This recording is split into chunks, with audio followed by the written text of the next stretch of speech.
Hello everyone, আসসালামু আলাইকুম। আমি সৃষ্টি গরিবস কিচেনে আপনাকে অবশ্যই ওয়েলকাম। আর আজকে আমি কিচেন থেকে আমার ডেইলি ব্লগটা শুরু করছি। প্রথমে আমি দেখতে পাচ্ছেন আপনারা পেঁয়াজ কাটার পরে আমি কাঁচামরিচ কাটতেছি। কাঁচামরিচ কাটার স্টাইলটা অ্যাকচুয়াল আমি চায়না থেকে কোর্স কমপ্লিট করে তারপরে চায়না থেকে এভাবে করে কাটাটা শিখেছি। দেন আমার এই কোর্সটা কমপ্লিট করতে কোটি টাকারও বেশি লেগে গিয়েছে। অবভিয়াসলি আমি বলবো আপনারা বিনা টাকা এটা শিখে নিন আমার কাছ থেকে। আর আমার কিচেনে আজকে আমি রোস্ট রান্না করতে চলেছি।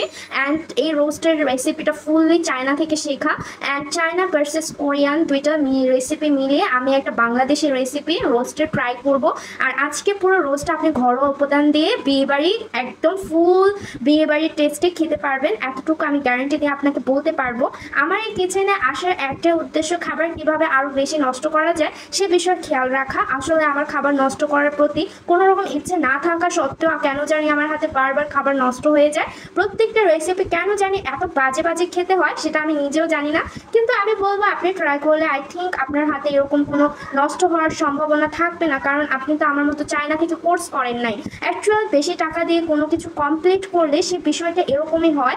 আসলে আমার কাছে মনে হচ্ছে আজকে আমি সারাদিন ঘরে বসে অনেক বেশি কাজ করতেছি, আর পুরো ঘরের যত রান্নাবান্না আছে সবগুলো আমি একা হাতে রাখতেছি। আমার এই একা হাতে রান্নার কারণে এত বিশাল সকল কাজ করার কারণে একটু ঘেমে যাচ্ছিলাম মাঝে মাঝে। পাকের ঘরে মনে হচ্ছে একটা এসি হলে অনেক ভালো হতো। ওকে, আপনি পাকের ঘর বলে আপনারা কি বলেন, রান্নাঘর বলেন নাকি ইংলিশে আবার কিচেন বলেন, অবভিয়াসলি কমেন্টে জানাবেন। আসলে আমি খ্যাত এই কারণে আমি পাকের ঘরটা বলাটা বেশি পছন্দ করি। আর এখানে আমি টক দই বানিয়ে নিতেছি ইতালিয়ান স্টাইলে। অ্যাকচুয়াল এই স্টাইলটা করতে না অনেক বেশি মেধার প্রয়োজন হয়। এইখান থেকে জাপানিজ একটা পোলার চাল অর্ডার দিয়ে নিয়ে এসেছিলাম। সব রান্নাবান্না ডান, আমি খায়াও নিছি। রান্নাবান্নাটা আপনাদেরকে অন্য আরেকটা রেসিপি ব্লগে শেয়ার করব। এখন একটু মেকআপ অ্যান্ড হিজাব টিউটোরিয়ালে আসা যাক। যে রাখতে জানে সে চুলও বাঁধতে জানে, বাঙালি মেয়েদের একটা আঞ্চলিক কথা ছিল এটা। দেন আমি সেই কথাটাকে পুরো দেওয়ার জন্য আজকে আপনাদের সাথে একটু মেকআপ দেন আমি কীভাবে স্টাইল মারি সেই সকল তথ্য নিয়ে আসছি। এভাবে করে আমি কিন্তু আমার আইতে কাজল লাগাই। আর এই কাজলটা কিন্তু একদমই মাত্র কত 50 টাকা দিয়ে কেনা।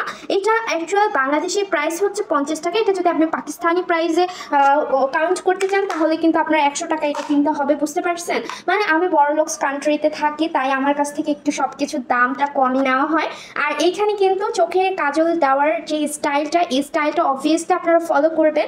চোখের উপর কোশ্চেনটাতে যদি আপনি কাজল না লাগান তাহলে কি হবে, আপনার সারা সারা একটা ভাব থাকবে। যেমন আমি একটু আগে টক দই বানালাম, দুধের মধ্যে একটু লেবু চিপড়াতে ছানা ছানা পড়ে গিয়েছে, সেক্ষেত্রে দুধটা সারা সারা হয়ে গিয়েছে।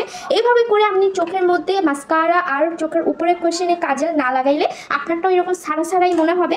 আমার কাছে মনে হয় আমার চোখটা কাজল দিলেই বেশি ভালো লাগে, আইল্যান্ড দিলে কটকটের মতো লাগে। দেন আমি আর আইল্যান্ড ট্রাই করলাম না, কারণ আপনারা আমার আইল্যান্ড দেখে একটু অজ্ঞান হয়ে যেতে পারেন। আপনাদের প্রতি আমার খুব দরদ, দেখতে পারছেন তো আমি আসলে এরকমই। আমি মানুষের প্রতি প্রচণ্ড মায়াবী, বুঝতে পারছেন?